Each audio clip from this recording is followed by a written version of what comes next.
Ciao ragazzi, oggi vi farò fare un paio di esercizi di gambe scherma, ok? Prima cosa se lo spiego, dopo se lo faccio vedere. Saltiamo avanti e indietro per 7-8 secondi, dopo faccio 3 messe squatting a fondo, torno alla guardia, continuo il lavoro, saltando avanti e indietro per 7-8 secondi di lavoro, dopo 3 messe squatting veloce, ok? Messe squatting veloce, a fondo, torno alla guardia. Questo lo facciamo un minuto di lavoro con 30 secondi di riposo o 40 secondi, ok? Adesso le faccio vedere l'esercizio. Prima cosa, ci mettiamo bene in guardia, ok? Più piegate possibile, ok? Saltiamo avanti e indietro per 7-8 secondi di lavoro, ok? 1, 2, 3. A fondo, torno alla guardia, continuo il lavoro, ok? Avanti e indietro, 1, 2, 3. A fondo, torno alla guardia, ok? Molto importante ragazzi, la tecnica più piegata possibile, ok?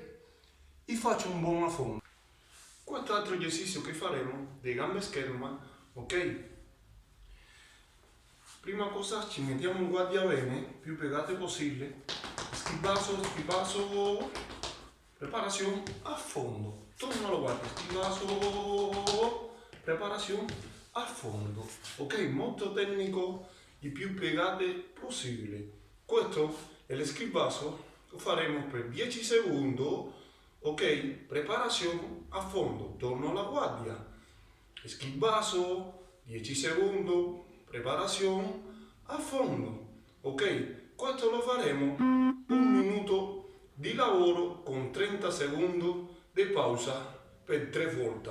Ok, questo altro esercizio che faremo adesso se lo faccio vedere. Ok, ci mettiamo qui a fondo, ok, ginocchio dritto avanti, un angolo 90 gradi, le gambe dietro disteso, tronco dritto, ok, sedere dentro e piegato, ok, guardia a fondo, ok, metto la mano qui o qui al bacino, ok,